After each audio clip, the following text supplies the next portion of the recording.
अस्सलाम वालेकुम जी, मैं हूं अदील राजा। आप देख रहे हैं मेरा यूट्यूब चैनल। सबसे पहले तो आपने सब्सक्राइब करना है, सब्सक्राइब करना मत भूलिए। बेल आइकन होता है तो दबा दीजिए, नहीं होता तो ना दबाइए। जनाब, बात करूंगा आज तहरीक इंसाफ की जो चेरी ब्लॉसम लीडरशिप है उसके बारे में बात करूंगा। क्या हुआ, सांप क्यों सूंघ गए सबको, खामोश हो गए सबके सब।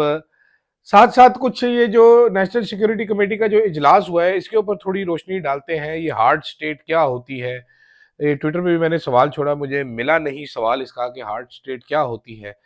तो ये भी देख लेते हैं। साथ साथ जनाबे वाला अकाउंटेबिलिटी की बात आज होनी चाहिए थी जो कि सेशन में नहीं हुई। जोर देते रहे सारे कि हमने दहशत गर्दी को खत्म करना है, इतना जोर दिया कि सबका जोर मुक गया। इस पर बात करेंगे। गंडापुर साहब के एक कमाल की बात करेंगे। गंडापुर साहब भी है मस्त आइटम, आपको पता है मेरे बड़े फेवरेट है। बहुत सारे लोग पसंद नहीं करते, लेकिन गंडापुर साहब ने आज एक कमाल किया है छोटा मोटा, उस पर जरूर बात करेंगे।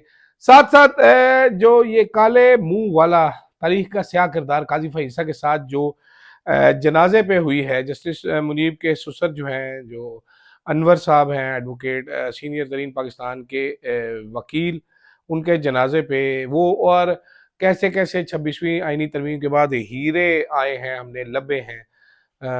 ऐबर गुल साहिबा का फैसला, उस पर भी बात करते हैं ज़रा। दिल थाम के बैठिएगा। जज साहब अगर गुस्से विच ना आ जाए, वैसे तो जिस किस्म का उन्होंने फैसला लिखा है, पता नहीं कैसे जज बन गई ये। सवाल इस पे भी रेज होने चाहिए, कोई ऐसा फोरम होना चाहिए जहाँ पर बंदा जाके फरियाद कर सके कि सर ये फैसला देखें इस जज का, खुदा के लिए जान छुड़ाए हमारी। तो जनाबे वाला, नेशनल सिक्योरिटी कमेटी पार्लियामान की कमेटी का इजलास हो गया जी। बंदे आए, उधर तकरीरें हुई। तो आर्मी चीफ साहब ने तकरीरें की, गवर्नेंस के ऊपर भी बात की उन्होंने कि गवर्नेंस में गैप्स हैं तो हम कब तक वो देते रहें, लहू देते रहें। बड़ी जायज़ सी बात है, डांट पिला दी एक तरह से उन्होंने गवर्नमेंट को। ठीक है। मुझे शहबाज शरीफ साहब ने जोर दिया, कुर्बानियाँ, ये हुआ, हम लड़ेंगे, हम ऐसे करेंगे। काइनेटिक ऑपरेशन कोई नया सामने नहीं आया। जो मैं कह रहा था सुबह, मैंने आपको बताया था कि मेरे दोस्त ने फ़ोन करके झाड़ पिलाई मुझे कि जनाब कोई काइनेटिक ऑपरेशन नया नहीं आ रहा। तो कोई काइनेटिक ऑपरेशन नया नहीं। आर्मी चीफ साहब ने कहा हम कब तक सॉफ्ट स्टेट बने रहेंगे, हमें हार्ड स्टेट बनना है। अब वो हार्ड स्टेट में हम कैसे आते हैं सॉफ्ट स्टेट से, ये आपको मालूम है तो आप बताइएगा। What is a hard country, what is a hard state, मुझे ये नहीं मालूम। और हम क्यों हैं सॉफ्ट स्टेट, ये भी मुझे नहीं मालूम। ये तो हमारे हुक्मरान ही बताएंगे कि जनाब 77 साल से हमें सॉफ्ट क्यों रखा हुआ है, हमें हार्ड होना है। तो हार्ड हम कैसे हों, समझ नहीं आ रही। मैं तो यही सोच रहा हूँ कि मैं एक जिम सीरीज शुरू करूँ, रमज़ान के बाद दोबारा जिम जाएंगे तो डोलों के ऊपर करें कि डोले कैसे हार्ड किए जा सकते हैं, ताकि स्टेट हार्ड होती है नहीं होती, आप तो खुद हार्ड हो जाए। तो मैं यही सोच रहा हूँ कि एक जिम का वीलॉग भी किया करें ना, रोजाना की कौन सी एक्सरसाइज करनी है वेट लॉस के लिए। काफ़ी अच्छा गाइड कर सकता हूँ मैं आप लोगों को, यकीन कीजिएगा। तो खैर जनाब, ये सारा कुछ हो गया। नाकामी बड़ी क्या हुई गवर्नमेंट की, गवर्नमेंट जो है वो इमरान खान साहब को नहीं ला सकी, रजामंद नहीं कर सकी। तहरीक इंसाफ ने बाइकआउट किया। पाकिस्तान की पार्लियामेंट की सबसे बड़ी जमात जो थी वो नहीं थी इस कमेटी में, तो क्या वैल्यू रह जाती है इस कमेटी की। जनाब, आपके सामने है, मेरे सामने, सबके सामने, जो मर्जी एलामिया निकाल दे, the biggest party is not a signatory to that. तो ये जो भी आज तकरीरें हुई हैं कि कुछ भी नहीं, टाइम का ज़िया हुआ है, सिर्फ डिबेटिंग क्लब में सारे जाके तकरीरें करके आ गए हैं। सवाल जवाब क्या हुए वो अभी तक सामने नहीं आए। कोई सख्त सवालात हुए, कोई नहीं हुए। आर्मी चीफ ने क्या बताया कि इंटेलिजेंस फेलियर्स कैसे हुए हैं, सिक्योरिटी लैप्सेस हैं कोई कि नहीं है। गवर्नेंस वाला हमें पता चल गया, बाकी सवाल जवाब सामने नहीं आए तो उस बारे में कह नहीं सकते किसने क्या सवाल किया। लेकिन मोहसिन नकवी साहब भी इसमें नहीं थे भाई। जो इंटीरियर मिनिस्टर है, वजीर दाखिला है, जो इंटरनल सिक्योरिटी का जिम्मेदार है, वो लाहौर में बैठा समोसे खा रहा था, वो नहीं आया। ये भी दुनिया कैसे देखेगी, मजाक खेज बात है। दुनिया इसको कैसे देखती है वो भी आपको पता चल जाएगा। और 3 टाइम का प्राइम मिनिस्टर जो है हमारा नवाज शरीफ साहब, जो लाहौर में अब सकाफती विरसे को महफूज करेंगे, पुरानी दीवारें शिवारें चूना कराएंगे, वो भी नहीं आए। नून लीग के जराए से बात हुई तो उनका कहना था कि नवाज शरीफ साहब ने आने से इनकार कर दिया। कुछ जरा इस्टेब्लिशमेंट के जराए कहते हैं इनको बुलाया ही नहीं गया। ख्वाजा आसिफ साहब ने फरमाया है रीना शिकरी साहिबा के शो में कि उनको दिल का आर्जा है, इस वजह से वो नहीं आए। मालूम नहीं क्या वजह क्या है। तरीके इंसाफ ने बहरहाल असूली मौकफ, असूली फैसला ये किया है कि जनाब इमरान खान से पूछे बगैर कोई भी बड़ा इवेंट अब इस तरह हमारी शिरकत नहीं होगी। साथ साथ आपको एक खबर देता हूं बड़ी इंटरेस्टिंग जनाबे वाला। कल से तरीके इंसाफ के लोग मीटिंग में जो है संभाले नहीं जा रहे थे काफी सारे। मुझे जो बताया गया है, कुछ हामिद रजा साहब कंवल शोजफ साहिबा, अली मोहम्मद खान साहब, बैरिस्टर गौहर साहब, और एक दो और नाम भी हैं। एक सेकेंड, कुछ नाम हमारे पास लिखे भी होंगे, हम भी बड़े शाणे हैं, हम अक्सर चीजें जो है वो लिख लिया करते हैं ताकि बुरे वक्त में काम रहे। ओन अब्बास बप्पी साहब, ओन अब्बास बप्पी साहब भी, इनमें से एक साहब ऐसे भी हैं जिन्होंने कहा ये once in a lifetime opportunity है, वी मस्ट गो है। कंवल शोजफ साहिबा, हामिद रजा साहब, अली मोहम्मद खान साहब, ओन अब्बास बप्पी साहब, बैरिस्टर गौहर साहब, ये सारे इन्होंने स्यापा डाला हुआ था। एक साहब ऐसे भी हैं जो कह रहे थे कि we must go, this is a lifetime opportunity, तो लाइफ टाइम अपॉर्चुनिटी। उसके बाद हुआ क्या? उसके बाद जनाब अलीमा खान की स्टेटमेंट आई, उसके बाद आ गया जनाब फैसल चौधरी साहब का ट्वीट, उसके बाद चिरागों में रोशनी न रही, लाइफ टाइम अपॉर्चुनिटी वाले इंसानों को सांप सूंघ गया, कोई कुछ नहीं बोला, सब चुप रहे, खामोश रहे, और पॉलिसी इनकी आराम से शिफ्ट होगी। कल तक ये सारे लोग माइनस इमरान खान करने के लिए बेताब थे, किसी तरीके से हम वहां पर जाके बैठ जाएं, हम शक्ल दिखा ले, हम यस सर कर दे, बैठ के फिर शर्मिंदी शक्लें आज लेके फिर रहे हैं। तरीके इंसाफ के कुछ लोगों ने मुझे बताया, वो हंस भी रहे थे बहुत ज्यादा कि जनाब ये हो रहा था कोर कमेटी के इजलास में। मैंने कहा चले जी ठीक है। तो एक तो आपको ये खबर दी थी। गंडापुर साहब, गंडापुर साहब ने जनाबे वाला इमरान खान का पूरा केस मेरी इतला के मुताबिक प्रेजेंट किया। गंडापुर साहब ने इमरान खान के साथ जो सलूक किया जा रहा है, जो ज्यादती की जा रही है, वो हाईलाइट की है। जो उनको नाजायज जेल में रखा गया उस पर बात की है। गंडापुर साहब ने जो तहरीक इंसाफ के साथ ज्यादती की जा रही है उस पर भी बात की है, और काफी डिटेल में बात की है मेरी इतला के मुताबिक। गंडापुर साहब ने जनाबे वाला ये पूरी चीजें जो हैं वो सामने रखी है। हैरत अंगेज तौर पर जो टिकर्स आए हैं गंडापुर साहब के, उनमें ऐसी किसी चीज का जिक्र नहीं था। एक और बात यहां पर मैं मेंशन करना चाहता हूं, बड़ी इंटरेस्टिंग, आप सोचिएगा जरूर। सख्त सिक्योरिटी में ये कॉन्फ्रेंस हो रही थी, सख्त तरीन सिक्योरिटी में। रिपोर्टर्स के पासेस रिवोक कर दिए गए थे, वो जा नहीं सकते थे। असेंबली के स्टाफ को छुट्टी दे दी गई थी, वो सब छुट्टी पे बैठे हुए थे असेंबली का स्टाफ, ठीक है, कोई मौजूद नहीं था, आने के लिए तैयार नहीं था, ठीक है। और वो सारे के सारे लोग जो थे वो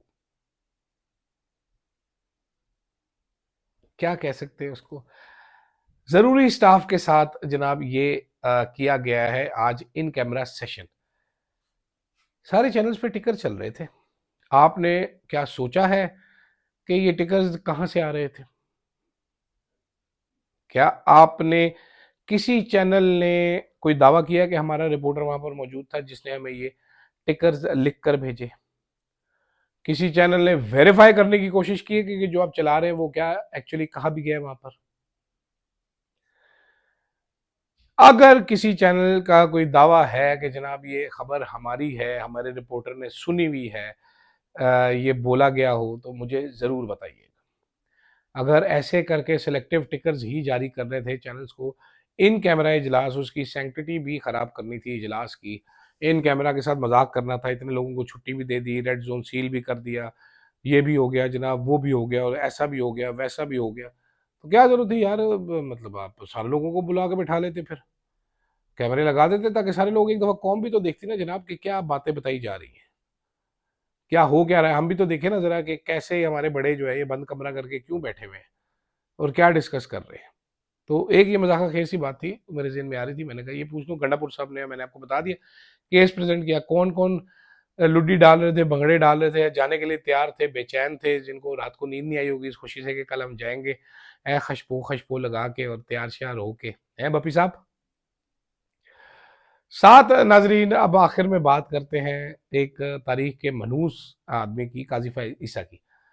आज खालिद अनवर साहब के जनाजे में मारूफ और सीनियर तरीन कानूनदान है, लॉयर थे, उनके जनाजे पे पता ये चला कि काजी फ़ाइज़ साहब भी बरामद हो गए।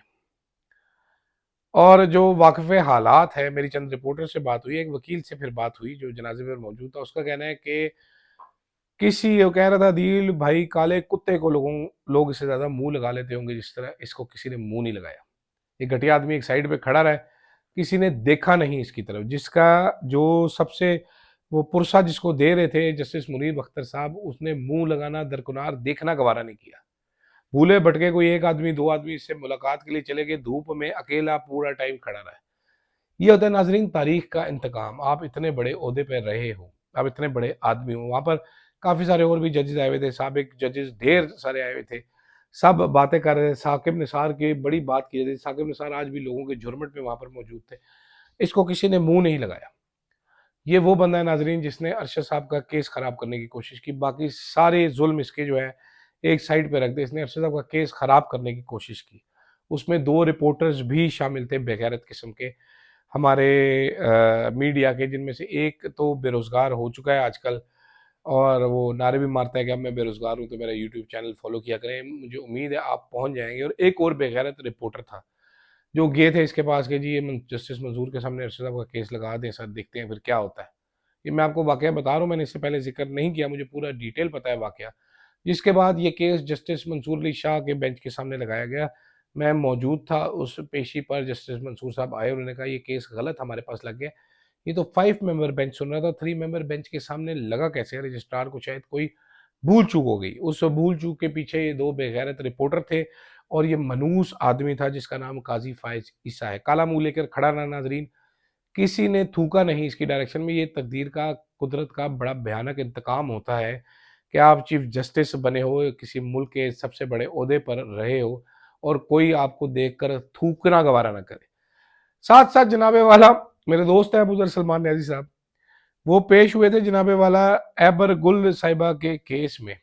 ठीक है, एबर गुल साहिबा के केस में वो पेश हुए थे। उन्होंने ऑर्डर जो लिखा है, एबर गुल साहिबा ने, लाहौर हाईकोर्ट की जज बनी 26वीं यानी तरमीम के बाद, याया अफरीदी की हीरी है ये, हीरी उन्होंने लिखा है। उन्होंने कहा जी कि पिटिशन में इन्होंने डिफेंस सेक्रेटरी को रख लिया है। डिफेंस सेक्रेटरी जनाब ये तो सर्विंग होता है, इसमें तो हम बात नहीं कर सकते। अच्छा जी, ये सर्विंग फौजी जो होते हैं ये आइन से बालातर होते हैं। पहले तो ये फैक्ट ठीक कर दूं मैं, defence secretary retired lieutenant general होता है एक, ठीक है, वो एक सिविलियन होता है हमारी तरह का, ब्लडी सिविलियन हो चुका होता है। उसका टाइटल वो रिटायर्ड रिटायर्ड यूज करते हैं, अलग बात है, वरना वो फौजी नहीं होता। साथ उन्होंने ये भी लिखा है कि जनाब ये वाकया तो पिंडी का है, ये तो हमारी जुरिस्डिक्शन में आता है। बीबी लाहौर हाई कोर्ट एक है, पिंडी हाई कोर्ट अलहदा नहीं है। Lahore high court is full for full Punjab. इस किस्म के केसेस पहले सुनते रहा है लाहौर हाई कोर्ट, ढेर सारे सुने हुए। जिस तरह सुप्रीम कोर्ट सिर्फ इस्लामाबाद का नहीं है, वो पूरे पाकिस्तान का। Islamabad high court is for Islamabad only. Sindh high court is for Sindh. Balochistan high court is full Balochistan. ये इसका नाम लाहौर हाई कोर्ट रखा। अपने पंजाब हाई कोर्ट कर देंगे तो पूरा पंजाब होगा। हमारा क्या कसूर है कि पिंडी हाई कोर्ट नहीं है? तो ये ज़रा सोचना चाहिए कि ऐसे जजेस आप रखेंगे जो डर जाएं। ये एबर गुल साहिबा वो जज हैं जिन्होंने 9 मई की बेलें लटका के रखी थी, बेल ही नहीं देती थी। केस ना किसी और को जाती थी, ना फैसला करती थी, ना बेलें देती थी। साल तक तो ये बैठी रहती थी उनके ऊपर कुंडली मार के। तो अल्लाह की शान है, ऐसे ऐसे जजेस हैं। एक का अंजाम देख के बाकी सारे जजेस इबरत ही पकड़ लें तो अच्छी बात है। ये अभी इसका अंजाम शुरू है, काजी का इंतहा नहीं हुई, आगे इंतहा होनी अभी बाकी है। फिलहाल के लिए नाजरीन इतना ही, इजाज़त दीजिएगा। अल्लाह हाफिज़।